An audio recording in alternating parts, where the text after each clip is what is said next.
Everyone, आप लोग देख रहे हैं इलेक्ट्रिकल ब्रांड चैनल। आज हम लोग इस टॉपिक में जानते हैं कि ट्रांसफार्मर के न्यूट्रल को अर्थ क्यों किया जाता है। आपने देखा होगा कहीं भी ट्रांसफार्मर लगा होगा तो उसका जो सेकेंडरी वाइंडिंग रहती है वो स्टार में रहती है और प्राइमरी डेल्टा में रहती है। प्राइमरी जिसमें हाई वोल्टेज आता है 11 kV 33 kV या जो भी हो, और जो सेकेंडरी में रहता है वो स्टार कनेक्शन रहता है जिसमें 3 फेज़ आते हैं RYB और एक न्यूट्रल आता है और उस न्यूट्रल पे एक अर्थिंग स्ट्रिप लगी रहती है जो हमारे सीधे ग्राउंड की रही रहती है। तो दोस्तों, इसको ग्राउंड करने का पर्पस क्या है आज हम लोग इस वीडियो में समझते हैं।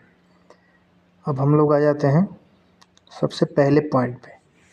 नंबर 1 है, सबसे महत्वपूर्ण कारण यह है कि ट्रांसफार्मर के न्यूट्रल पॉइंट को विद्युतीय रूप से स्थिर करना।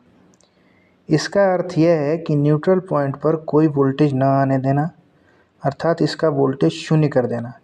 इससे न्यूट्रल पॉइंट स्टेबल हो जाता है और घर में वोल्टेज स्थिर बना रहता है।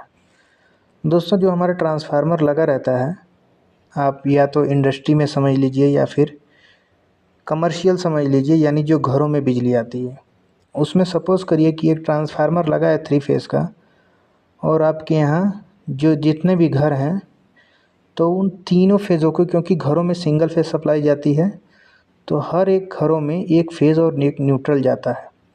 तो जैसे कोई ट्रांसफार्मर लगा हुआ है तो उसके सैंक्शन लोड के अनुसार ही उन तीनों फेज़ों को बराबर बराबर घरों में बांटा जाता है। जैसे पर फेज़ पे, एक एग्जांपल के थ्रू हम समझते हैं कि पर फेज़ पे आपने 5 घरों को लाइट दी है, यानी आर फेज़ पे और न्यूट्रल पे 5 घर हो गए, वाई पे और न्यूट्रल पे 5 घर हो गए, बी पे और न्यूट्रल पे 5 घर हो गए। यानी न्यूट्रल तो सेम एक ही है और फेज़ अलग अलग हर घरों में जा रहे हैं, यानी एक घर में 5 घरों में एक फेज़ जा रहा है।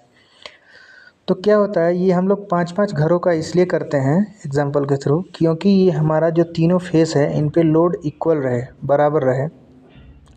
बट होता क्या है कि हर घर का लोड बराबर नहीं रहता है, जिसकी वजह से हमारा तीनों फेस पे लोड अनबैलेंस रहता है। जब लोड अनबैलेंस रहता है तो कभी कभी हमारे न्यूट्रल में भी वोल्टेज रिटर्न आने की संभावना रहती है, 5 वोल्ट 10 वोल्ट 20 वोल्ट या जो भी है।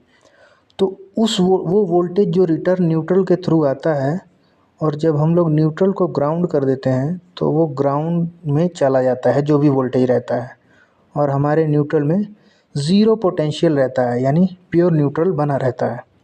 पहला कारण तो ये हो गया सर। दूसरा कारण अब हम लोग ये समझते हैं, अगर किसी कारणवश ट्रांसफार्मर का कोई एक फेज़ फेल हो जाता है तो अन्य 2 फेज़ों पर अचानक से उच्च वोल्टेज आ सकता है।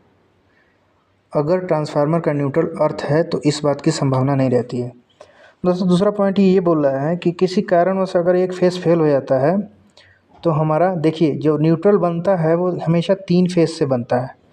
तो जब हमारा एक फेज़ फेल हो जाएगा तो हमारा न्यूट्रल नहीं बनेगा और जिससे वो न्यूट्रल फेज़ की तरह रिएक्ट करने लगेगा, जिससे हमारे न्यूट्रल और फेज़ में 415 वोल्टेज आने लगेगा, जिससे हमारा जो भी हमारे घरों में उपकरण रहेंगे वो जल सकते हैं या बहुत प्रॉब्लम हो सकती है, जिसकी वजह से ये हमारा न्यूट्रल फेज़ की तरह रिएक्ट करेगा। तो उसी वोल्टेज को कंट्रोल करने के लिए, अगर सपोज़ करिए ये अर्थ रहेगा हमारा न्यूट्रल, तो जो हमारा एक फेज़ फेल होगा तो वो हमारा न्यूट्रल में वोल्टेज नहीं जाने देगा, वो डायरेक्ट अर्थ में चला जाएगा, जिससे हमारा न्यूट्रल में वोल्टेज नहीं जाएगा और हमारे जो भी उपकरण हैं वो सेफ रहेंगे।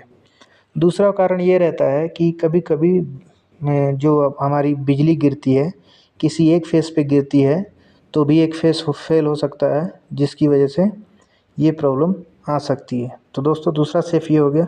तीसरी सेफ्टी हमारी ये है, ट्रांसफार्मर के न्यूट्रल को अर्थ करना खुद ट्रांसफार्मर की सुरक्षा के लिए है। इससे हम न्यूट्रल वायर में अलग से अर्थ फॉल्ट रिले लगा सकते हैं, जो अर्थ फॉल्ट होने की स्थिति में ट्रांसफार्मर को बचाएगा। दोस्तों, ये न्यूट्रल को अर्थ करना, इससे ट्रांसफार्मर की भी सेफ्टी होती है, जैसा कि हम लोग पढ़ रहे हैं इसमें। इससे हम न्यूट्रल वायर में अर्थ से अलग से अर्थ फॉल्ट रिले लगा के ट्रांसफार्मर को ट्रिप करा सकते हैं, जिससे हमारा ट्रांसफार्मर किसी भी कंडीशन में सेफ रहेगा। आशा करते हैं ये वीडियो समझ में आई होगी आपको। अगर कोई सवाल है तो इसमें आप कमेंट बॉक्स में कमेंट करिए। हमारे चैनल को सब्सक्राइब करिए और लाइक करिए और शेयर करिए। ऐसे ही दोस्तों, ऐसे ही वीडियो के लिए हमारे चैनल से जुड़े रहें। प्लस मैं इंडस्ट्रियल से रिलेटेड प्रैक्टिकल वीडियो भी बनाता हूँ। कृपया मेरे चैनल पर विजिट करके और भी वीडियो देखें, और जिस भी वीडियो की ज़रूरत हो आप कमेंट बॉक्स में कमेंट कर सकते हैं। Thanks for watching.